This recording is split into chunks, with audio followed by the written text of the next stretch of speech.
ಇವತ್ತು 100% ಇವತ್ತು ನಿಮ್ಮ ಖಾತೆಗಳಿಗೆ ಗೃಹಲಕ್ಷ್ಮಿ ಯೋಜನೆಯ 14ನೇ ಕಂತಿನ ಹಣ, 17ನೇ ಕಂತಿನ ಹಣ ಹಾಗೂ 12ನೇ ಕಂತಿನ ಹಣ ಕೂಡ ಇವತ್ತು ನಿಮ್ಮ ಬ್ಯಾಂಕ್ ಖಾತೆಗಳಿಗೆ ಜಮಾ ಆಗಲಿದೆ. ಹೌದು ಸ್ನೇಹಿತರೆ, ವಿತ್ ಪ್ರೂಫ್ ಯಾರಿಗೆಲ್ಲ ಜಮಾ ಆಗಿದೆ, ಯಾರಿಗೆಲ್ಲ ಜಮಾ ಆಗುತ್ತೆ ಎನ್ನುವ ಕಂಪ್ಲೀಟ್ ಮಾಹಿತಿ ವಿತ್ ಪ್ರೂಫ್ ನಾನು ನಿಮಗೆ ತಿಳಿಸ್ಕೊಡ್ತೀನಿ. ಹೌದು ಸ್ನೇಹಿತರೆ, ಒಟ್ಟು ಇವತ್ತು ನಿಮ್ಮ ಬ್ಯಾಂಕ್ ಖಾತೆಗಳಿಗೆ 6100 ಹಣ ಜಮಾ ಆಗಲಿದೆ. ಹೌದು ಸ್ನೇಹಿತರೆ, 14ನೇ ಕಂತಿನ ಹಣ ಇಲ್ಲಿ ಆಲ್ಮೋಸ್ಟ್ 90% ಮಹಿಳೆ ಬ್ಯಾಂಕ್ ಖಾತೆಗೆ ಜಮಾ ಆಗಿರುವಂಥದ್ದು. ಹಾಗೆಯೇ 17ನೇ ಕಂತಿನ ಹಣ ಆಲ್ಮೋಸ್ಟ್ 60% 60% ಮಹಿಳೆ ಬ್ಯಾಂಕ್ ಖಾತೆಗೆ ಜಮಾ ಆಗಿದೆ.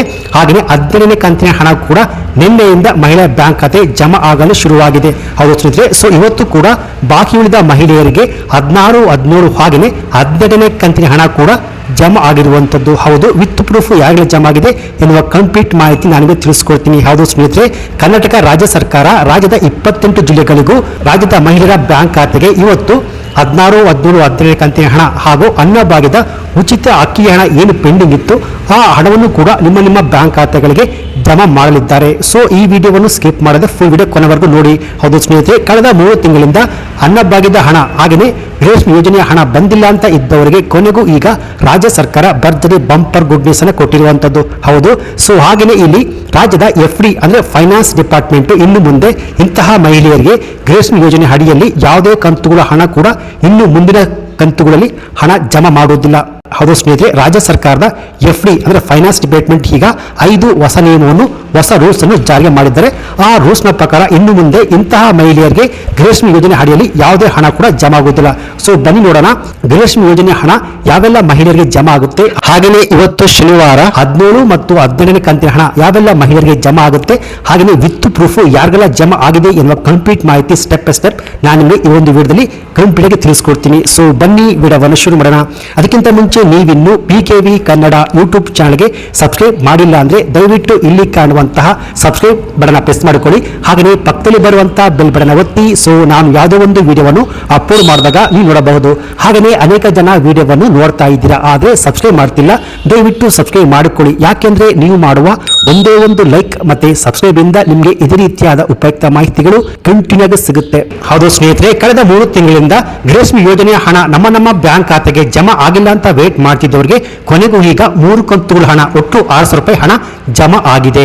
ಹೌದು ಸ್ನೇಹಿತರೆ, ನೀವಿಲ್ಲಿ ನೋಡಬಹುದು ಯಾವೆಲ್ಲ ಮಹಿಳೆಯರಿಗೆ ಗೃಹಲಕ್ಷ್ಮಿ ಯೋಜನೆ ಹಣ, ಎಷ್ಟು ಕಂತುಗಳ ಹಣ ಜಮಾ ಆಗಿದೆ ಎನ್ನುವ ವಿತ್ ಪ್ರೂಫ್ ಇಲ್ಲಿದೆ. ಹೌದು, ನಿನ್ನೆ PKV Kannada YouTube channel community post ಅನ್ನು ಹಾಕಲಾಗಿತ್ತು. ಅದಕ್ಕೆ ಅನೇಕ ವೀಕ್ಷಕರು ರಿಪ್ಲೈ ಅನ್ನು ಕೊಟ್ಟಿದ್ದಾರೆ. ಹೌದು, ನೀವಿಲ್ಲಿ ನೋಡಬಹುದು 14ನೇ ಕಂತಿನ ಹಣ ಬಹಳಷ್ಟು 64% ಮಹಿಳೆಯ ಬ್ಯಾಂಕ್ ಖಾತೆಗೆ ಜಮಾ ಆಗಿರುವಂತದ್ದು ಹಾಗೂ 17ನೇ ಕಂತಿನ ಹಣ ಆಲ್ಮೋಸ್ಟ್ 27% ಮಹಿಳೆಯ ಬ್ಯಾಂಕ್ ಖಾತೆಗೆ ಜಮಾ ಆಗಿರುವಂತದ್ದು.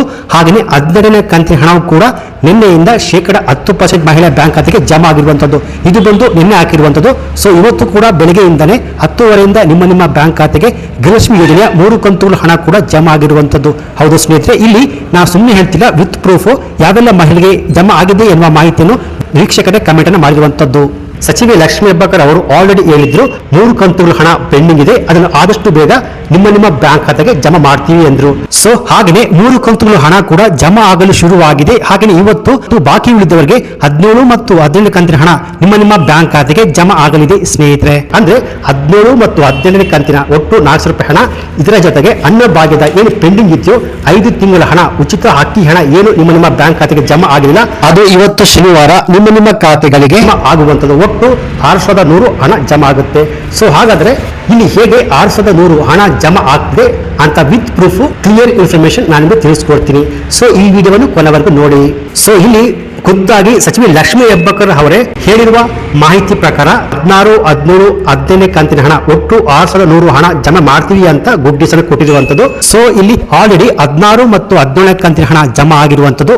ಸೊ ಇವತ್ತು ಶನಿವಾರ 12ನೇ ಕಂತಿನ ಹಣವು ಕೂಡ ಈ ಜಿಲ್ಲೆಯ ಮಹಿಳೆಯರಿಗೆ ಜಮಾ ಆಗುವಂತದ್ದು. 17, 18ನೇ ಕಂತಿನ ಒಟ್ಟು 400 ರೂಪಾಯಿ ಹಣ, ಹಾಗೆಯೇ ಅನ್ನಭಾಗ್ಯದ ಕಳೆದ 5 ತಿಂಗಳ ಏನು ಹಣ ಬಂದಿಲ್ಲ ಅಂತ ವೇಟ್ ಮಾಡ್ತಿರೋ 2100 ಹಣ ನಿಮ್ಮ ಬ್ಯಾಂಕ್ ಖಾತೆಗಳಿಗೆ ಜಮಾ ಆಗ್ತಿರುವಂತದ್ದು. ಸೊ ಇಲ್ಲಿ ನೀವು ಈ ಹಣವನ್ನು ಪಡ್ಕೋಬೇಕಾದ್ರೆ ರಾಜ್ಯ ಸರ್ಕಾರ ಜಾರಿಗೆ ತಂದಿರುವ ಈ 5 ಹೊಸ ನಿಯಮಗಳನ್ನು ಕಡ್ಡಾಯ ಪಾಲನೆ ಮಾಡಬೇಕು. ನಿಯಮಗಳ ಪ್ರಕಾರ ಇನ್ನು ಮುಂದೆ ಕೆಲವರಿಗೆ ಈ ಗೃಹಲಕ್ಷ್ಮಿ ಯೋಜನೆ ಹಣ ಬರುವುದಿಲ್ಲ, ಅದು ಸ್ಟಾಪ್ ಆಗುವಂತದ್ದು. ಸೊ ಬನ್ನಿ ನೋಡೋಣ, ರಾಜ್ಯ ಸರ್ಕಾರ ಜಾರಿಗೆ ತಂದಿರುವ ಆ 5 ಹೊಸ ನಿಯಮಗಳು ಏನು ಅಂತ ತಿಳಿದುಕೊಳ್ಳುವ ಮುಂಚೆ ಇವತ್ತು ಶನಿವಾರ ಮಾರ್ಚ್ 15ರಂದು ಯಾವ್ಯಾವ ಜಿಲ್ಲೆಗಳಿಗೆ ಗೃಹಲಕ್ಷ್ಮಿ ಯೋಜನೆಯ ಹಣವನ್ನು ಜಮಾ ಮಾಡ್ತಿದ್ದಾರೆ ಅಂದ್ರೆ ಬೆಳಗಾವಿ, ಬಾಗಲಕೋಟೆ, ಹಾವೇರಿ, ಬಳ್ಳಾರಿ, ಕಲಬುರಗಿ, ರಾಯಚೂರು, ಬೆಂಗಳೂರು ನಗರ, ಬೆಂಗಳೂರು ಗ್ರಾಮಾಂತರ, ಚಿತ್ರದುರ್ಗ, ಶಿವಮೊಗ್ಗ, ಚಿಕ್ಕಮಗಳೂರು, ಹಾಸನ, ಕೊಡಗು, ಉಡುಪಿ, ಮಂಡ್ಯ, ವಿಜಯಪುರ, ಧಾರವಾಡ, ಗದಗ, ಉತ್ತರ ಕನ್ನಡ, ಬೀದರ್, ಕೊಪ್ಪಳ, ಯಾದಗಿರಿ, ವಿಜಯನಗರ, ರಾಮನಗರ, ಚಿಕ್ಕಬಳ್ಳಾಪುರ, ದಾವಣಗೆರೆ, ಕೋಲಾರ,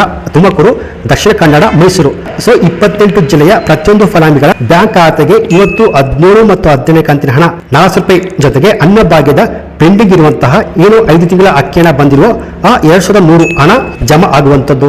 ಸೊ ಅಂದ್ರೆ ಇನ್ನು ಕೆಲವೇ ದಿನಗಳಲ್ಲಿ ನಿಮ್ಮ ಬ್ಯಾಂಕ್ ಖಾತೆಗೆ ಈ ಹಣ ಜಮಾ ಆಗುತ್ತೆ ಅಂತ ಸರ್ಕಾರ ಆಲ್ರೆಡಿ ಕ್ಲಿಯರ್ ಆಗಿ ಮಾಹಿತಿಯನ್ನು ಕೊಟ್ಟಿದ್ದಾರೆ. ಅದೇ ರೀತಿ ಇನ್ನು ಮುಂದೆ 1,28,000 ಮಹಿಳಾ ಬ್ಯಾಂಕ್ ಖಾತೆಗೆ ಇನ್ನು ಮುಂದೆ ಹಣ ಜಮಾ ಮಾಡ್ತಿಲ್ಲ.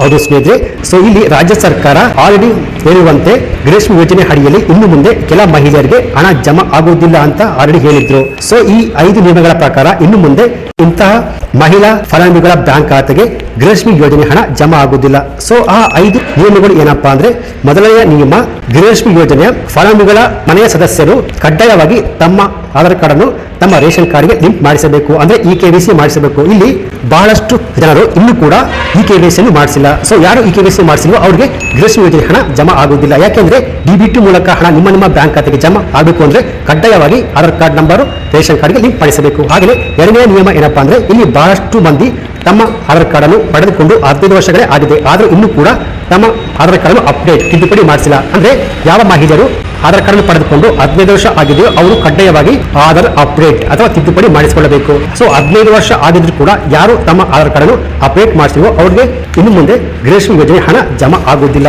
ಹಾಗೆಯೇ ಮೂರನೆಯ ನಿಯಮ ಏನಪ್ಪಾ ಅಂದ್ರೆ, ಇಲ್ಲಿ ಬಹಳಷ್ಟು ಗೃಹಲಕ್ಷ್ಮಿಯರು ಸರ್ಕಾರಕ್ಕೆ ತೆರಿಗೆ ಕಟ್ಟುತ್ತಿರುವುದು ಸರ್ಕಾರಕ್ಕೆ ತಿಳಿದು ಬಂದಿದೆ. ಅಂದ್ರೆ ಯಾರು IT GST ಫೈಲ್ ಮಾಡ್ತಾ ಇದ್ದಾರೋ ಅವ್ರಿಗೆ ಇನ್ನು ಮುಂದೆ ಗೃಹಲಕ್ಷ್ಮಿ ಸ್ಕೀಮ್ ಅಡಿಯಲ್ಲಿ ಹಣ ಜಮಾ ಆಗುವುದಿಲ್ಲ. ಹಾಗೆಯೇ 4ನೆಯ ನಿಯಮ ಏನಪ್ಪಾ ಅಂದ್ರೆ, ಇಲ್ಲಿ ಸರ್ಕಾರದಿಂದ ಬರುವ ಪಡಿತರ ಅಕ್ಕಿಯನ್ನು ಯಾರು ಕಳೆದ 3 ತಿಂಗಳಿಂದ ಪಡೆದುಕೊಂಡಿರುವ ಅವ್ರಿಗೆ ಗೃಹಲಕ್ಷ್ಮಿ ಯೋಜನೆ ಹಣ ಜಮಾ ಆಗುವುದಿಲ್ಲ. ಹಾಗೆಯೇ ಅನ್ನಭಾಗ್ಯದ ಸ್ಕೀಮ್ ಅಡಿಯಲ್ಲಿ ಕೂಡ ಹಣ ಜಮಾ ಆಗುವುದಿಲ್ಲ. ಹಾಗೆಯೇ ಈಗ ಕೊಡ್ತಿರುವ ಉಚಿತ ಅಕ್ಕಿ ಕೂಡ ಸಿಗುವುದಿಲ್ಲ. ಅದು ಸ್ನೇಹಿತರೆ 5ನೆಯ ನಿಯಮ ಏನಪ್ಪಾ ಅಂದ್ರೆ, ಯಾರಿಗೆ ವಾರ್ಷಿಕವಾಗಿ 7 ಲಕ್ಷಕ್ಕಿಂತ ಹೆಚ್ಚಿನ ಆದಾಯ ಬರ್ತುಂಟು ಅವರು ಕೂಡ ಇನ್ನು ಮುಂದೆ ಗೃಹಲಕ್ಷ್ಮಿ ಯೋಜನೆ ಹಣ ಜಮಾ ಆಗುವುದಿಲ್ಲ. ಸೊ ಈ ರೀತಿಯಾಗಿ ಸರ್ಕಾರ ತಂದಿರುವ ಈ 5 ನಿಯಮಗಳ ಪ್ರಕಾರ ಇನ್ನು ಮುಂದೆ ಇಂತಹ ಮಹಿಳೆಯರಿಗೆ ಗೃಹಲಕ್ಷ್ಮಿ ಯೋಜನೆ ಹಣ ಜಮಾ ಆಗುವುದಿಲ್ಲ ಸ್ನೇಹಿತರೆ. ಸೊ ಇವತ್ತು ಶನಿವಾರ ಮಾರ್ಚ್ 15ರಂದು 17 ಮತ್ತು 18 ಕಂತಿನ ಹಣ ಹಾಗೂ ಅನ್ನಭಾಗ್ಯದ ಉಚಿತ ಅಕ್ಕಿ ಹಣ ಏನು ಪೆಂಡಿಂಗ್ ಇತ್ತು 5 ತಿಂಗಳ ಹಣ ಇವತ್ತು 2100 ಒಟ್ಟು 6100 ಹಣ ನಿಮ್ಮ ಬ್ಯಾಂಕ್ ಖಾತೆಗೆ ಜಮಾ ಆಗುವಂತದ್ದು. ಸೊ ಒಂದು ವೇಳೆ ಇವತ್ತು ನಿಮ್ಮ ಬ್ಯಾಂಕ್ ಖಾತೆಗೆ ಜಮಾ ಆಗಿಲ್ಲ ಅಂದ್ರೆ ಸೊ ಸ್ವಲ್ಪ ದಿನ ವೇಟ್ ಮಾಡಿ, ಒಂದು 2 ರಿಂದ 3 ದಿನ ವೇಟ್ ಮಾಡಿ ನಿಮ್ಮ ಬ್ಯಾಂಕ್ ಖಾತೆಗೆ ಬರ್ಬೋದು. ಸೊ ಒಂದು ವೇಳೆ ಇವತ್ತು ನಿಮ್ಮ ಬ್ಯಾಂಕ್ ಖಾತೆಗೆ ಹಣ ಬಂದಿಲ್ಲ ಅಂದ್ರೆ ಸೊ ಆಲ್ಮೋಸ್ಟ್ ಮಾರ್ಚ್ 20ರೊಳಗೆ ನಿಮ್ಮ ಬ್ಯಾಂಕ್ ಖಾತೆಗೆ ಹಣ ಜಮಾ ಆಗುವಂತದ್ದು. ಸೊ ಇದಾಗಿತ್ತು ಇವತ್ತಿನ ಗೃಹಲಕ್ಷ್ಮಿ ಯೋಜನೆಯ ಹಾಗೂ ಅನ್ನಭಾಗ್ಯದ ಸ್ಕೀಮ್ಗೆ ಸಂಬಂಧಪಟ್ಟಂತೆ ಬಂದಿರುವ ಲೇಟೆಸ್ಟ್ ಅಪ್ಡೇಟ್ಸ್ ಮಾಹಿತಿ. ಸೊ ಈ ಮಾಹಿತಿ ನಿಮಗೆ ಇಷ್ಟ ಆಗಿದ್ರೆ ಈ ವಿಡಿಯೋಗೆ ಒಂದು ಲೈಕ್ ಕೊಟ್ಟು ಈ ವಿಡಿಯೋವನ್ನು ಆದಷ್ಟು ಎಲ್ಲ ಮಹಿಳೆಯರಿಗೆ ಶೇರ್ ಮಾಡಿ.